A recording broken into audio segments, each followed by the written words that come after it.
Bismillahirrahmanirrahim. Waltakum minkum ummatun yad'una ilal khairi wa ya'muruna bil ma'rufi wa yanhauna 'anil munkar. Assalamualaikum warahmatullahi wabarakatuh. Alhamdulillahilladzi manna bi zahirin niyam wa batiniha wa furu'iha wa usuliha fatan nufusa min sawabiqin wa ama'i gayati maniyatiha wa muntaha sauliha wa ashhadu an la ilaha illallah alladzi tafarrudu bil isalil khairati wal masar wa da'fal uqubati wal makruhati wal madar wa asyhadu anna muhammadan abduhu wa rasuluhul mustafal mukhtar. Allahumma salli ala muhammadin wa ala alihi wa ashabihi al-akhyar wa ala at-tabi'ina lahum bi ihsan bi aqwali bil af'ali wal aqrar wa sallama tasliman katsira. Amma ba'd, ayyuhan nas ittaqullaha ta'ala washkuru maulakum ala ma hassakum bih minan niyam. Ya ayyuhalladzina amanu ittaqullaha haqqa tuqatih wa la tamutunna illa wa antum muslimun. Qala Allah ta'ala fa'akim wajhaka lid-dini hanifa fitratallahi allati fataran nasa 'alaiha la tabdila li khalqillah dzalika ad-dinul qayyim. Allahu akbar, Allahu akbar, walillahil hamd. Sesudah memuji dan bersyukur kepada Allah Rabbul Alamin, bersalawat dan bersalam kepada Rasulullah rahmatan lil alamin, maka saya berwasiat dengan takwa kepada diri saya dan kepada jamaah sekalian. Alhamdulillah, alhamdulillah, pada pagi yang cerah ini, pagi terbitnya matahari 1 Syawal 1445 Hijriah, kita berkumpul di lapangan Awalul Islam untuk mengumandangkan dan mengagungkan nama Allah Subhanahu wa ta'ala. Pada pagi yang mulia ini, dengan penuh bahagia ini, kaum muslimin memiliki perasaan haru, penuh harap, sedih dan hening yang sulit dipaparkan karena telah kehilangan Ramadan. Dikala kita mencoba untuk mengakses renungan apakah di tahun mendatang kita masih memperoleh kesempatan untuk menyambutnya kembali atau tidak, karena tak seorang pun di antara kita yang dapat mengetahui ketetapan Allah Subhanahu wa ta'ala yang berlaku di esok hari buat kita, sebagaimana tak seorang pun yang mampu meramalkan di bumi mana ia akan mengembuskan napas terakhirnya, sebagaimana wasiat Allah, wa ma tadri nafsum maza taksibu gada wa ma tadri nafsum bi ayyi ardin tamut innallaha alimun khabir. Dan tiada seorang pun yang dapat mengetahui dengan pasti apa yang akan diusahakannya besok, dan tiada seorang pun yang dapat mengetahui di bumi mana dia akan mati. Sesungguhnya Allah mengetahui lagi maha mengenal. Surat Luqman ayat 34. Dan mungkin perasaan sebagian kaum muslimin berikutnya adalah perasaan kegembiraan karena kita telah dimudahkan oleh Allah Subhanahu wa ta'ala dengan ikhtiar yang sempurna untuk melewati Ramadan dengan berbagai amal soleh. Siang maupun malam kita berjuang, berjihad melawan syahwat yang tidak sejalan dengan kemauan Allah dan Rasulnya. Akhirnya sebulan lamanya kita menata hidup dengan penuh ketundukan, penuh ketaatan untuk berlomba meraih ridha Allah Subhanahu wa ta'ala. Akhirnya kita sampai pada perayaan 1 Syawal hari ini. Hadirkan rasa syukur dalam diri kita. Alhamdulillah alladzi bihi tatimmu shalihah. Dengan rahmat dan kasih sayangnya, rahmat Allah, kasih sayangnya, ibadah-ibadah Ramadan kita bisa lakukan dan sempurnakan. Allahu akbar, Allahu akbar, walillahil hamd. Khutbah ini mengambil tema mengokohkan fitrah yang diambil dari firman Allah Subhanahu wa ta'ala, dan insyaallah ayat inilah yang akan kita diurai dengan pendekatan tafsir. Fa'akim wajhaka lid-dini hanifa fitratallahi allati fataran nasa 'alaiha la tabdila li khalqillah Dzalika dinul qayyim. Maka hadapkanlah wajahmu dengan lurus kepada agama Allah, yakni tetaplah atas fitrah Allah yang telah menciptakan manusia menurut fitrah itu.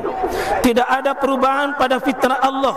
Itulah agama yang lurus, di surah Rum ayat 30. Imam Ibn Katsir rahimahullah ta'ala menjelaskan ayat di atas dalam tafsirnya yang maknanya, berkokohlah pandanganmu, yakni hidupmu, dan istiqomalah di atas agama yang fitrah itu, yakni hidup di atas agama yang suci, lurus. Maka perteguhlah hidupmu terhadap fitrah lurusmu yang difitrahkan Allah atas makhluknya. Dan lebih lanjut, Imam Al-Qurtubi dalam menegaskan ayat tersebut dengan mengatakan, berteguhlah di atas fitrah dengan meluruskan tujuan hidup dan menguatkan semangat dalam beramal soleh. Imam Al-Qurtubi menyebutkan, hanya wajah yang disebutkan oleh Allah Subhanahu wa ta'ala karena pada wajah tersebut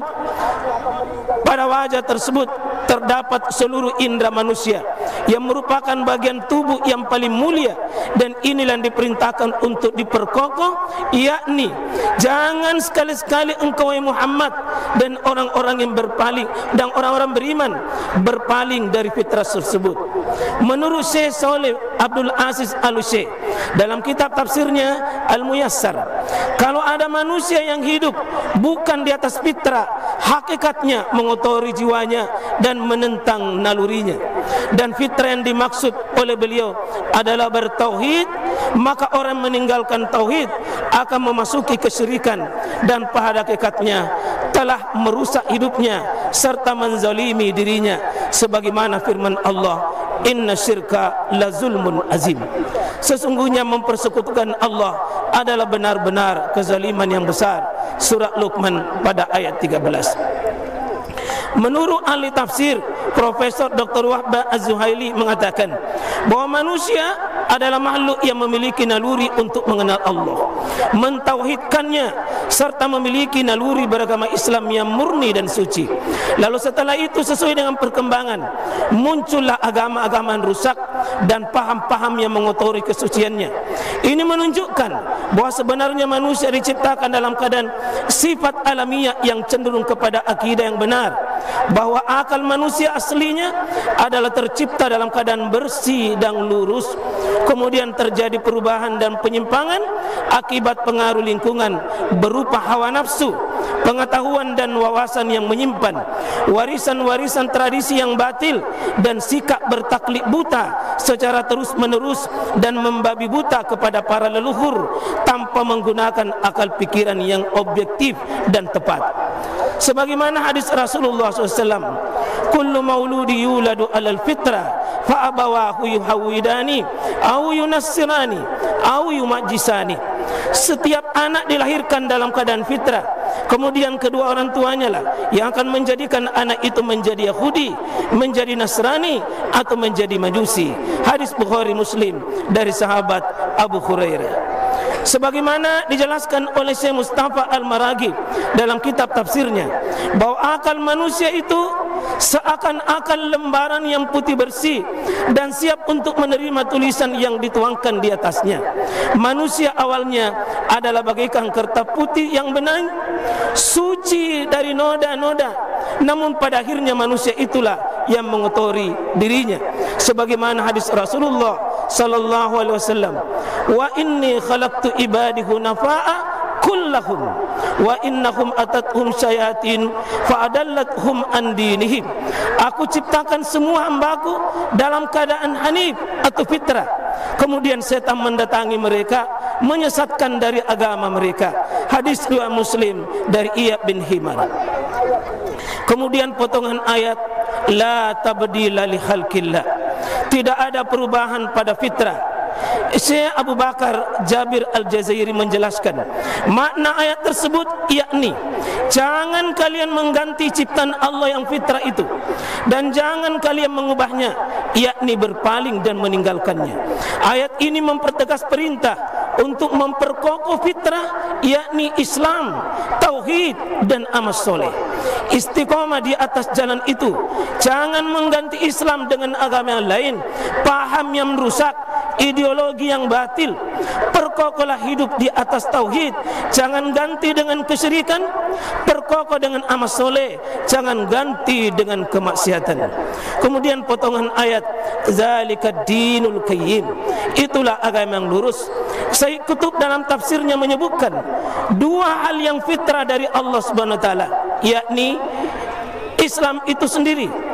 Agama Islam itu dari Allah, maka hanya agama Allah inilah yang cocok untuk menyelamatkan kehidupan manusia. Dan yang kedua, yang fitrah, yakni jiwa manusia. Jiwa manusia juga ini fitrah dari Allah. Maka selama agama Islam ini dipahami oleh akal yang fitrah, pasti ketemu karena kedua-duanya fitrah.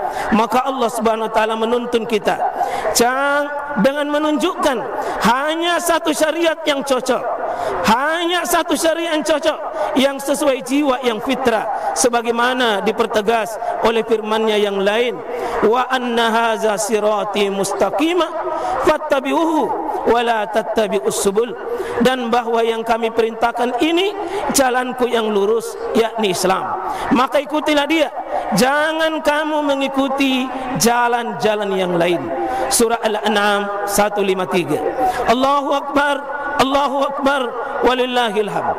Maka tidak ada pilihan lain bagi manusia yang berada di atas fitrah kecuali syariat Allah yang lurus, yang telah digaransi oleh Allah sebagai sumber keselamatan, pintu kebaikan. Saya pertegas pada poin ini, Muhammadiyah tidak ada pilihan lain kecuali syariat yang lurus ini. Amalkan Quran, amalkan hadis, kembali ke Quran, kembali kepada hadis. Kemudian potongan ayat, walakinna aktsaran nas la ya'lamun, dan akan tetapi kebanyakan manusia tidak mengetahui. Syekh Abdurrahman bin Nasir As-Sa'di rahimahullah menjelaskan bahwa manusia kebanyakan gagal mengenal agama yang lurus ini. Mereka meninggalkannya dan mengganti dengan agama yang batil, akidah yang rusak, ideologi yang menyimpang. Disitulah awal kegelisahan, disitulah awal malapetaka, disitulah awal keinginan hidup, karena manusia memilih agama, memilih sistem, dan memilih cara hidup yang tidak lurus, yang tidak istiqomah, yakni kebanyakan manusia berpaling dari fitrah lalu mengotorinya. Maka tipe golongan manusia yang telah merusak tersebut mengotori fitrahnya, menzalimi dirinya. Allah Subhanahu wa taala dengan kasih sayangnya memanggil hambanya untuk kembali kepada fitrahnya dengan kriteria pada ayat di bawah ini, munibina ilaihi wattaqu wa aqimus shalah wa la takunu minal musyrikin. Dan kembalilah bertobat kepadanya, bertakwalah kepadanya, dan dirikan salat, dan jangan kamu termasuk orang yang mempersekutukan Allah. Inilah yang akan diurai 4 kriteria ini. Imam At-Tabari dalam tafsirnya menjelaskan 4 pilar untuk menuju jiwa yang fitrah. Yang pertama bertobat, yang kedua takwa, yang ketiga menegakkan salat, yang keempat jangan termasuk orang yang syirik. Pilar yang pertama, bertobat kepada Allah Subhanahu wa taala. Imam Ar-Raghib Al-Asfahani berkata, taubat adalah meninggalkan perbuatan dosa disertai dengan penyesalan, ada keinginan yang kuat untuk tidak mengulanginya, serta jika menyangkut hak orang lain hendaknya mengembalikan hak orang tersebut. Berarti taubat dengan dosa yang hubungannya dengan manusia jauh lebih berat dan kompleks untuk bertobat, karena sebelum menyatakan penyesalannya kepada Allah harus menyelesaikan kepada sesama hamba, dan bukan hanya sekedar minta maaf tetapi mengembalikan hak-hak tersebut sebelum minta maaf. Mohon direnungkan pada hari ini kata-kata ini. Selesaikan urusan kita dengan orang lain, baru datang kepada Allah dengan memenuhi syarat tersebut. Imam Ibn Hajar Al-Asqalani, dosa adalah kotoran hati, perusak jiwa, dan pembersihnya adalah taubat. Sedangkan Imam Ibn Qayyim Al-Jauziyah rahimahullah ta'ala dalam kitabnya Ad-Da' wa Dawa menjelaskan bahwa dosa adalah racun pada tubuh manusia. Dosa adalah sumber kehinaan, penghalang masuknya ilmu yang bermanfaat, dosa yang menghalangi datangnya rezeki, dosa menjadi penyebab sulitnya hati mengingat Allah, dosa urusan dipersulit, dosa gelapnya hati, dosa melemahkan hati dan badan, menghalangi ketaatan, dosa menghilangkan keberkahan hidup, menyebabkan kesialan, dosa melemahkan pikiran, dosa mengundang laknat Allah, dosa penyebab terhalangnya doa, sulit menikmati ibadah, penyebab tercabutnya ketenangan. Jika sulit kita tenang, itu karena kita gagal meleburkan dosa. Karena lebih lanjut kata beliau, akibat dosa dan maksiat menyebabkan Adam terusir dari surga. Dengan dosa mengeluarkan iblis dari kerajaan langit, sekaligus terusir dan terlaknat. Dengan dosa pula mengakibatkan Allah mengirim angin penghancur kepada kaum Ad, hingga menjadikan mayat-mayat mereka bertebaran di muka bumi. Dengan dosa menyebabkan suara menggelegar kepada kaum Samud, hingga memotong jantung-jantung dan rongga tubuh mereka. Dengan dosa pula menyebabkan terkirimnya awan azab laksana naungan yang berlapis-lapis kepada kaum Syuaib, hingga turun hujan api yang menyala-nyala. Dosa dan maksiat menyebabkan tenggelamnya Fir'aun. Dosa pula menyebabkan terbenamnya harta dan tempat tinggal keluarga Harun. Begitu pula azab yang lainnya, tidak lain karena manusia jatuh pada dosa dan maksiat. Dan ini berlaku sampai akhir zaman. Siapapun, kapanpun, termasuk kepada kita, jika kita tidak segera bertaubat. Maka Allah Subhanahu wa taala memanggil kepada kita yang telah mengotori fitrahnya dengan segera bertobat kepadanya. Wa tubu ilallahi jami'a ayyuhal mu'minun la'allakum tuflihun. Bertobatlah kamu sekalian kepada Allah, hai orang yang beriman, supaya kamu beruntun. Ya ayyuhalladzina amanu tubu ilallah, tubu ilallah taubatan nasuha. Hai orang-orang beriman, bertobatlah kepada Allah dengan taubatan nasuha, yakni taubat yang semurni-murninya. Allahu Akbar, Allahu Akbar, walillahil hamd. Dalam sebuah hadis Nabi yang cukup panjang, saya tidak baca lafaznya, langsung ke terjemahannya. Allah merasa bergembira karena tobatnya seorang hamba yang beriman melebihi kegembiraan seseorang berada di gurun Sahara yang mencekam dengan ditemani hewan tunggangannya serta perbekalan makanan dan minuman. Kemudian ia tertidur. Ketika ia terbangun dari tidurnya, ternyata hewan tunggangannya terlepas dengan membawa perbekalan makanan dan minumannya. Kemudian orang tersebut mencari hewan tunggangannya tersebut ke sana kemari hingga ia merasa haus.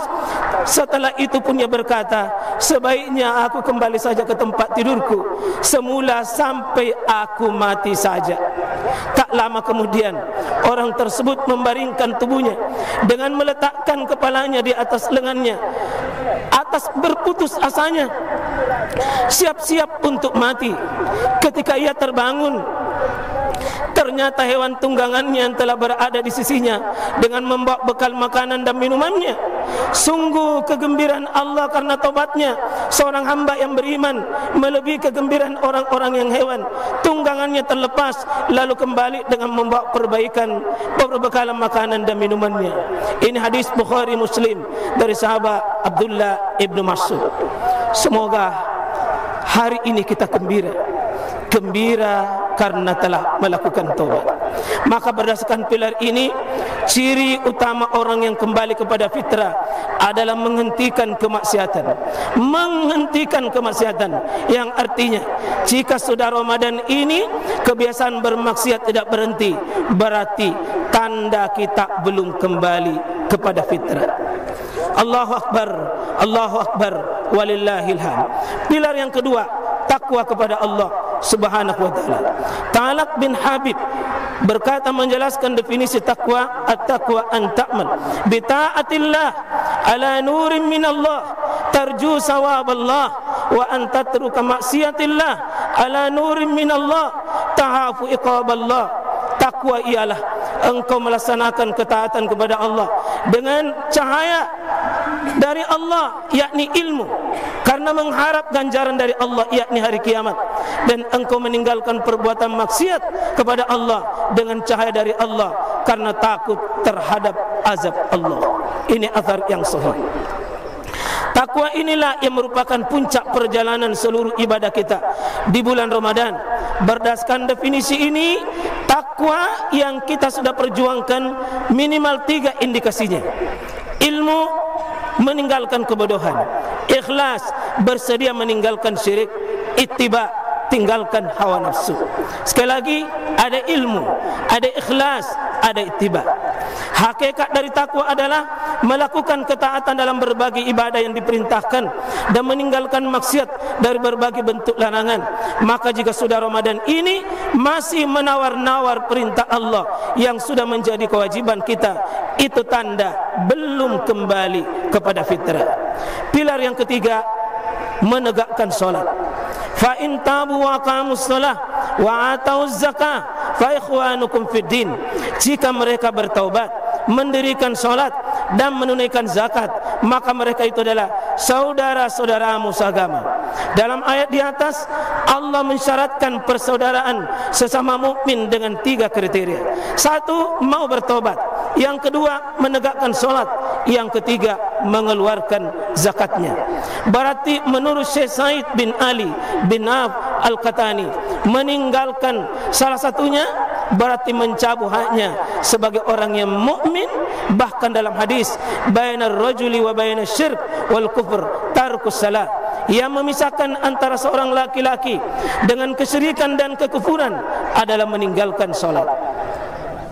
Dalil ini pula dipakai oleh Imam Ibn Qayyim dan muridnya Imam Ibn Qayyim untuk mengkafirkan orang meninggalkan solat dengan sengaja. Meskipun sebagian ulama tidak sampai mengkafirkan, tetapi mereka sepakat pada kemaksiatan dosa besar. Sebagaimana dikutip oleh Imam Az-Zahabi dalam kitabnya Al-Kabair, atau dosa-dosa besar, maka kotoran jiwa yang paling besar, yakni sengaja meninggalkan solat. Maka berarti sudah Ramadan ini kunci utama untuk menilai kembali kepada fitrah atau tidak. Maka perhatikanlah solat kita masing-masing. Perhatikan solat kita masing-masing. Seluruh kaum muslimin, perhatikan solat kita masing-masing. Anak-anak kita, suami istri kita, keluarga besar Muhammadiyah, tegakkan solat kita, tegakkan solat kita. Pilar yang keempat, yang terakhir, jangan termasuk orang yang menyekutukan Allah atau syirik.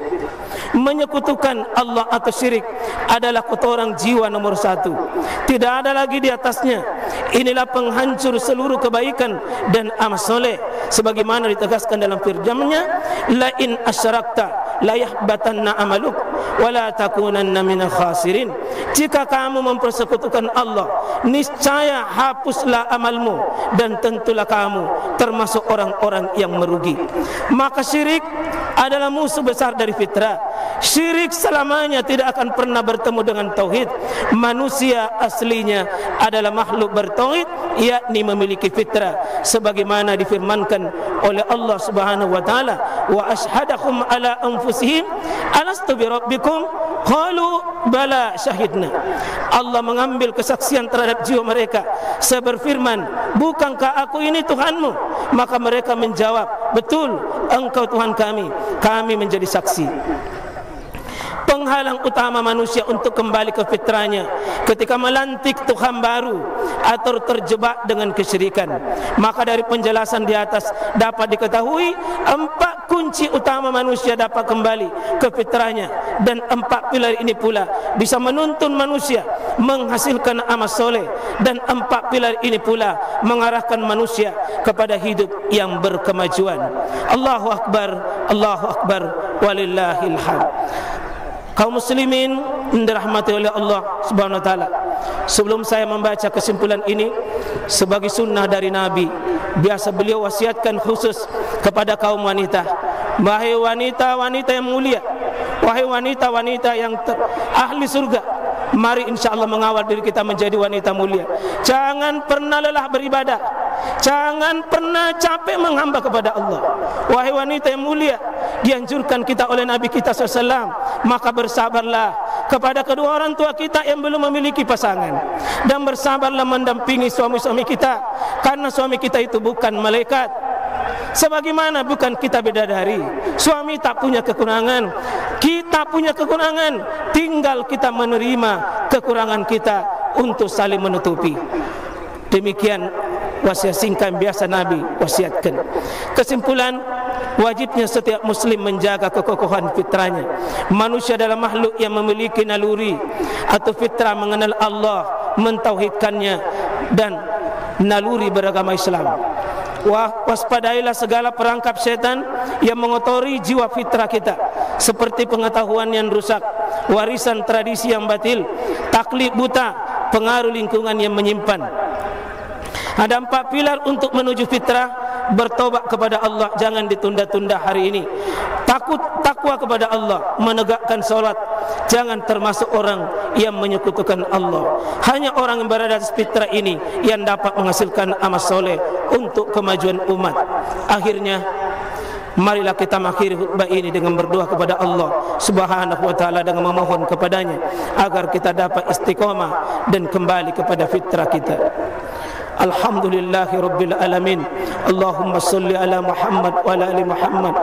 Allahumma aqsim lana min khasyatika ma yahulu bainana wa baina ma'asik, wa min ta'atik ma tuballighuna bihi jannatak, wa min al-yaqini ma tukhawwinu bihi alayna musibatid dunya, wa matti'na bi asma'ina wa absarina wa quwwatina ma ahyaytana waj'alhu al-warisa minna waj'alhu tha'rana ala man zalamana وانصرنا على من آدانا ولا تجعل مصيبتنا في ديننا ولا تجعل الدنيا أكبر همنا ولا مبلغ علمنا ولا تسلط علينا من لا يرحمنا ولا تسلط علينا من لا يرحمنا ولا تسلط علينا من لا يرحمنا ربنا ظلمنا أنفسنا وإن لم تغفر لنا وترحمنا لنكونن من الخاسرين ربنا ظلمنا أنفسنا وإن لم تغفر لنا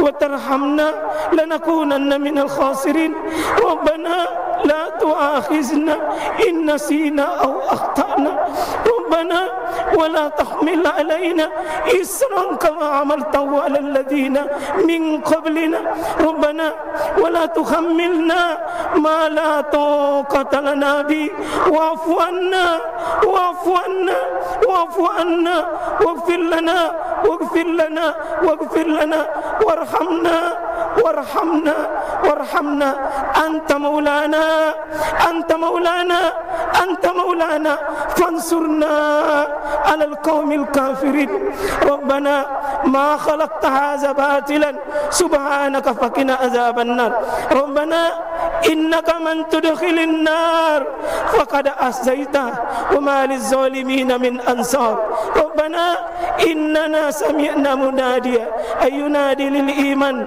أن آمنوا بربكم فآمنا ربنا فاغفر لنا ذنوبنا وكفر عنا سيئاتنا وتوفنا مع الأبرار ربنا وآتنا ما وعدتنا على رسلك ولا تخزنا يوم القيامة إنك لا تخلف الميعاد ربنا آتنا من لدنك رحمة من لدنك رحمة وهيئ لنا من أمرنا رشدا ربنا إنا نعوذ بك من همزات الشياطين ونعوذ بك ربنا أن يحضرون ربنا لا تزغ قلوبنا بعد إذ هديتنا وهب لنا من لدنك رحمة إنك أنت الوهاب ربنا آتنا في الدنيا حسنة وفي الآخرة حسنة وقنا عذاب النار وقنا عذاب النار وصلى الله على سيد المرسلين محمد وعلى آله